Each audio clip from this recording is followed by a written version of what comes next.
தமிழர்களை தாங்கும் விருதுகள். புதிய தலைமுறை தமிழன் விருதுகள் 2026 ஆகஸ்ட் 14 வெள்ளிக்கிழமை மாலை 5:30 மணிக்கு சென்னை வர்த்தக மையம், நந்தம்பாக்கம், சென்னை. அவங்க மறுக்கிறாங்க திரு சாமிநாதன். நாங்க 2 பேரும் ஒன்னா இல்லைன்றாங்க, இவங்க இருக்கிறாங்கன்றாங்க. இது தாவேக்கா 2 தரப்பையும் ஒன்னு சேர்க்கணும்னு நினைக்குதா, இல்ல ஒன்னு சேர்ந்துடக்கூடாதுன்னு நினைக்கிறாங்களா திமுகவும் அதிமுகவும்? முதல்ல இப்ப அதாவது தேர்தல் களத்துக்கு இப்ப இல்ல, அவசியம் இல்ல. இன்னும் ஒரு 3 ஆண்டுகள் இருக்கு பாராளுமன்ற தேர்தல் வைத்துக் கொண்டால் கூட இப்போதைக்கு சேர்ந்து இருக்காங்க அப்படின்னு சொல்லிக்கிட்டே இருக்கிறதுல தாவேக்காவுக்கு லாபம். ஒருவேளை தேர்தல் நேரத்துல சேர்ந்துட்டாங்கன்னா தாவேக்காவுக்கு நஷ்டம். அதனால இப்ப சொல்லுவாங்க சேர்ந்தே இருக்காங்கன்னு. தாவேக்கா இப்ப சொல்றது அரசியலா அவர்களுக்கு லாபம். என்னன்னா திமுக அதிமுக எதிரெதிர் துருவத்துல நின்று நீண்ட நெடிய காலம் பழகி விட்டதுனால இப்படி அதிமுகவின் வாக்குகளை தன் பக்கம் ஈர்க்கணும் ஒன்று. இன்னொன்று, கட்சியில இருக்கக்கூடிய முக்கிய தலைகர்த்தர்களை தொடர்ந்து தன் பக்கம் இழுக்கணும்னா திமுகவும் அதிமுகவும் சேரப்போகுது. வேற குற்றச்சாட்டுகள் சொல்லதுக்கு வாய்ப்பு இல்லையே. நீங்க அதிமுகவை பலவீனப்படுத்தி இன்னைக்கு கூட ஆதவர்ஜன் அவர்கள் பேசுற பொழுது 2017க்கு பின்னாடி நீங்க சிஏஏ ஆதரிச்சிட்டீங்க, தொடர்ந்து பல விஷயங்கள் ஆதரிச்சிட்டீங்கன்னு சொல்லக்கூடிய விமர்சனத்தை 2017க்கு பின்பு வைக்கிறார். 2017ல இருந்து உங்களோட தலைமைத்துவம் சரியில்லை அப்படிங்கிற இடம் நோக்கி நகர்த்தினார். அப்ப இப்படி சொல்றதன் மூலமா தாவேக்காவுக்கு இருமுனை போட்டியாக இருந்தாதான் சார் தனிப்பெரும்பான்மையை முதல்ல கிடைக்கும். களத்துல மும்முனை போட்டியாக இருக்கிறவரை அது திமுகவுக்கும் கிடைக்காது. அதிமுகவை விட்டு வெளியேறுவதற்கு, அதிமுகவை விட்டு சீனியர் லீடர்ஸ் வெளியேறுவதற்கு திரு எடப்பாடி பழனிசாமி தலைமை சரியில்லை, அவர் மீது எங்களுக்கு நம்பிக்கை இல்லை, அவர் தொடர் தோல்வியை கொடுக்கிறாரு, அதிமுகவுக்கு எதிர்காலம் இல்லைன்னு சொல்லிட்டே போலாமே. திமுக அதிமுக சேரப்போகுதுன்னு சொல்லிட்டு தான் போகணுமா என்ன? அவங்களுக்கு திமுக அதிமுக சேரப்போகுதுங்கிறது நடக்கலாம், நடக்காமலும் போகலாம். ஆனா திரு எடப்பாடி பழனிசாமி மீதான குற்றச்சாட்டுங்கிறது கண்ணு முன்னாடி இருக்கிற குற்றச்சாட்டுகள் தானே, அதுதானே ஜஸ்டிபிகேஷனுக்கு அதிக அளவு உதவி செய்யும். ஆமா சார், ஆமா. ஆனா அதுல அந்த இடத்துல அந்த தலைகர்த்தர்களுக்கு என்ன பிரச்சனைனா திமுக எதிர்ப்பு தான் இங்க அடிநாதம். அதை இன்னைக்கு தாவேக்கா நல்லா செய்யுது அப்படிங்கிற கிரெடிட்டையும் கொடுக்குறாங்க.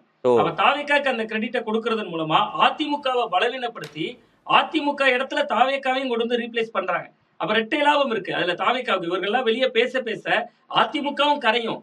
அதிமுகவுக்கு அவங்களே சொன்னாங்க, நாங்க தான் இன்னொரு அதிமுக, புதிய அதிமுக, கிட்டத்தட்ட அதிமுகவின் இடத்தை நாங்க புடிச்சிட்டோம். நீங்க ஆதவர்ஜன் அவர்கள் இன்றைக்கு பேசுகிற பொழுது கூட சட்டமன்றத்துல அந்த விஷயத்தை குறிப்பிடுறாரு. தலைமை மீது அதிமுக தலைவர்களுக்கு அதிருப்தி, உண்மையான எம்ஜிஆர் ஜே விசுவாசிகள் எங்கள் பக்கம் வர்றாங்க அப்படின்னு சொல்லக்கூடிய இடம் நோக்கி அவர் நகர்ந்திருக்கிறார். இதே சட்டமன்றத்துலதான் ஓ பன்னீர்செல்வம் அவர்கள் இருக்கிறாரு. அவர் கிட்டத்தட்ட முன்னாள் அமைச்சர் முதல்வராகவே இருந்தவர்ல. அவர் திராவிட முன்னேற்ற கழகத்துல இருக்காரு. தேர்தலுக்கு முன்னாடியே நாங்க தான் உண்மையான அதிமுக அப்படி சொல்லி மக்களை கேட்டா இன்னும் கூடுதலான வாக்கு கிடைச்சிருக்கு, இன்னும் ஒரு மெஜாரிட்டி கூட கிடைச்சிருக்குமே அவங்களுக்கு. ஏன் அப்பெல்லாம் அதை பத்தி அதிமுக பத்தி பேசாமலே தூண்டு போன சக்தி அதெல்லாம் பேசிட்டு இப்போ ஏன் அதை பத்தி சொல்றாங்க? இப்போ அதிமுகவே இல்ல, நாங்க எங்களோட தாய் கழகம் அப்படின்னே சொன்னாங்களே. தாவேக்காவோட தாய் கழகம் அதிமுகனே சொன்னாங்க. இப்ப சொன்னாங்க அதிமுகவே இல்ல, நாங்க தான் புதிய அதிமுகன்னு சொல்றது இதை தேர்தலுக்கு முன்னாடியே சொல்லியிருந்தா கூட, இந்த இவங்க சொல்ற எல்லா காரணத்தையும் முன்னாடியே சொல்லியிருந்தா கூட அவங்களுக்கு கூடுதல் சீட் கிடைச்சிருக்கும். அது ஒரு மாற்றுன்னு நீங்க பொசிஷன் பண்ணும்போது நீங்க எப்படி அதிமுக மாதிரி நீங்க எப்படி அந்த ஓனர்ஷிப்பை நீங்க எடுத்துக்க முடியும்? நீங்க திமுக அதிமுகவுக்கு மாற்றுன்னு பொசிஷன் பண்ணா நீங்க திமுகவையும் விமர்சிக்கணும், அதிமுகவையும் விமர்சிக்கணும். ஆக்சுவலா என்னன்னா இவங்க அன்னைக்கு இருந்த சூழலுங்கிறது பைப்போலாரா இருக்கிறதுக்கான எந்த வாய்ப்பு இல்ல. ஒரு கூட்டணி அரசு தான் வரது வாய்ப்பு இருக்கனாலதான் அதுக்காக முதல் மாநாட்டிலே அவர் சொல்றாரு ஆட்சியில் பங்கு அதிகாரத்தில் பங்கு. அதைத்தான் எலெக்ஷன் முதல் நாள் வரையும் பேசிட்டு இருந்தாங்க. எப்படியும் ஒரு மெஜாரிட்டி கிடைக்காத அரசு வரப்போகுது அப்படின்னால யார் வேணாலும் வரலாம்னு சொல்லிட்டு இருந்தாங்க. இன்னைக்கு ஆட்சி கட்டுல உட்கார்ந்த பிறகு நாங்க அதிமுக மாற்று, இனிமே வரப்போற காலம் பைப்போலாதான், எங்களுக்கும் திமுக தான் போட்டி, வேற யாரும் உள்ள வரக்கூடாது. இன்னைக்கு சொல்லுங்க ஆட்சியில் பங்கு அதிகாரத்தில் பங்கு. இன்னைக்கு சீட்டு நம்பர்ஸ் இருக்கிறதுனால அவங்க சொல்றாங்க. நாளைக்கே 25 எம்எல்ஏக்கள் அதுல எல்லாரும் ரிசைன் பண்ணி 12 எம்எல்ஏக்கள் தாவேக்கா ஜெயிச்சு உள்ள வந்துட்டா ஆட்சியில் பங்கு அதிகாரத்தில் பங்குலாம் போட்டு மூடி முறைச்சிடுவாங்க. அதுக்கப்புறம் ஒண்ணுதான் தாவேக்கா வெர்சஸ் திமுக அப்படிங்கிறது தான் போகும். சாமிநாதன் சார், இதுல இன்னும் ரொம்ப ரொம்ப முக்கியமா இன்னொன்னு என்னன்னா சார், இன்னைக்கு தாவேக்கா பெற்றிருக்கக்கூடிய இந்த 108 இடங்கள் இருக்குல்ல சார், இது பல பேர் வேட்பாளர் பெயரே தெரியாமல் கிடைத்த பெரிய வெற்றி. இது முதல் முறை ஒரு மக்கள் எல்லாரும் திமுகவுக்கு மாற்றாக விஜய் அவர்கள் வந்திருக்கிறார், முதல் முறையாக வாக்களிப்போம் பெருவாரியா வாக்களிச்சிட்டாங்க. இதே எம்எல்ஏக்களுக்கு அடுத்த பிறகு இந்த அளவு செல்வாக்கு இருக்குமான்னு தெரியாது. அப்ப அவர்கள் 8 மாவட்டங்கள்ல தேர்தலில் வெற்றியை பதிவு செய்யல. அப்ப தலைகர்த்தர்கள் தேவை. அதுக்கும் அதிமுக இருந்தே நபர்களை எடுத்துக்கிறாங்க. நீங்க தலைகர்த்தர்களுக்கும் நபர்கள் அங்கிருந்து எடுக்கிறாங்க. சனிக்கிழமை இணைப்பு விழாக்கள்ல கட்சிக்கு வெளியிலிருந்து எடுக்கிறாங்க.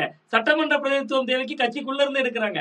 அது கிட்டத்தட்ட அவர் குதிரை பேரம் என்பதை அவர் மறுத்திருந்தாலும் கூட இங்க வைகோ போன்றவர்களுடைய பேச்சுல இருந்து அது வெளிப்படத்தான் செய்யுது. சோ அப்ப இந்த இடத்துல அதிமுகவினுடைய தலகர்த்தர்களோட வேல்யூ வந்து நிச்சயமா தாவேகாவுக்கு தெரிந்திருக்கு.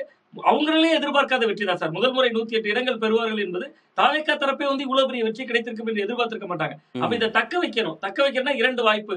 ஒன்று தலகர்த்தர்கள் தேவை. அந்த தலகர்த்தர்கள் அதிமுகவில இருந்து வர்றாங்க. இன்னொன்னு அந்த இருமுனை போட்டியாக மாத்தணும். அப்ப அழிக்கக்கூடிய இடத்துல இன்னைக்கு அதிமுகவை கேள்விக்குள்ளாக்கலாம். இன்னொரு பிரச்சனை மிக முக்கியமா என்னன்னா அதிமுக எதிரெதிர் துருவோம். சோ நம்ம திமுகவோட சேர்ந்தாங்கன்னு சொல்லிட்டு வருகிற பொழுது திமுகவை வீரியமா இன்னைக்கு எதிர்க்கக்கூடிய கட்சியா இருக்கிறது தாவேகா. கிட்டத்தட்ட முன்னாள் அமைச்சர்கள் கைது, உதயநிதி ஸ்டாலின் அவர்களை கைது விசாரணை வரைக்கும் கொண்டு போறோம். தொடர்ந்து வழக்குகள் பாய்ச்சுறாங்க. முன்னாள் அமைச்சர் சிவசங்கர் உட்பட பல பேர் மீது வழக்குகள் பாய்ச்சுறாங்க. லஞ்ச ஒழிப்புத்துறை பல இடங்கள்ல சோதனை பண்றாங்க. லஞ்ச ஒழிப்பு போலீசாரும் இறங்குறாங்க. சோ இதை பார்க்கிற பொழுது அதிமுக தொண்டர்களுக்கும் ஒரு சில ஜெயலலிதா அவர்கள் போன்று இவங்க நடவடிக்கை எடுக்கிறாங்க திமுகவினர் மேல அப்படின்னு ஒரு எண்ணம் உருவாகும். தேர்தலுக்கு பின்பும் தேர்தல் வேலை தான் செய்யறாங்க தாவேகா. நீங்க எப்படி வட இந்தியால பாஜக ஒரு அணுகுமுறை, நான் சொல்ற தேர்தல் வேலையில மட்டும், கொள்கை அடிப்படையில நான் பேசலாத, அவர்கள் எப்படி தேர்தல் வேலைகள்ல எப்பொழுதுமே ஒரு கவனம் செலுத்துவாங்களோ அதே போன்று தேர்தலுக்கு பின்பும் தேர்தல் அரசியல்ல ரொம்ப தீவிரமாக இருக்காங்க. ஆனா வேகமாக அளிக்கிறது. திரு மார்க்கண்டேயன் பேசுவது குறித்து வழக்கு பதிவு செய்யறாங்க, கைது வரைக்கும் போறாங்க, ஜாமீன் கொடுக்கவே எதிர்ப்பு தெரிவிக்கிறாங்க. திரு ஆர்.பி. உதயகுமார் அதை விட ஒரு படி மேல போய் கடுமையா சமீப நாட்களில் விமர்சிக்கிறாரு. அவர் மீதும் புகார் கொடுக்கப்பட்டிருக்கு. அவர் மீது எந்த விதமான நடவடிக்கையும் இல்லை. இப்ப அதிமுக தலைவர்கள் விமர்சனம் செய்தா நடவடிக்கை இல்லைன்ற நிலைப்பாட்டுக்கே தாவேகா நகர்ந்துட்டாங்களா? அதுக்குள்ள என்ன அரசியல் நினைக்கிறாங்கன்னா சார், இப்ப மதுரையில ஆர்.பி. உதயகுமார் ரொம்ப முக்கியமான ஒரு புள்ளி.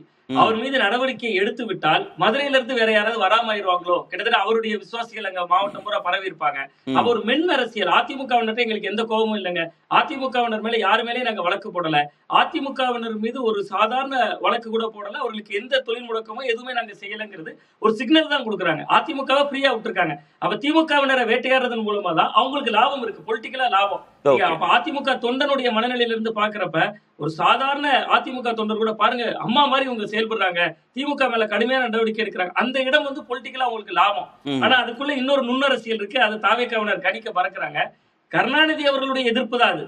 திமுக எதிர்ப்பு என்பது அதிமுக அடிநாதமாக ஊறி போய் கிடந்து அப்படியே ஒரு எல்லாம் திமுக எதிர்ப்புனாலேயே அப்படியே அண்ணா திமுகவில் இருக்கிறாங்கிறது இல்ல.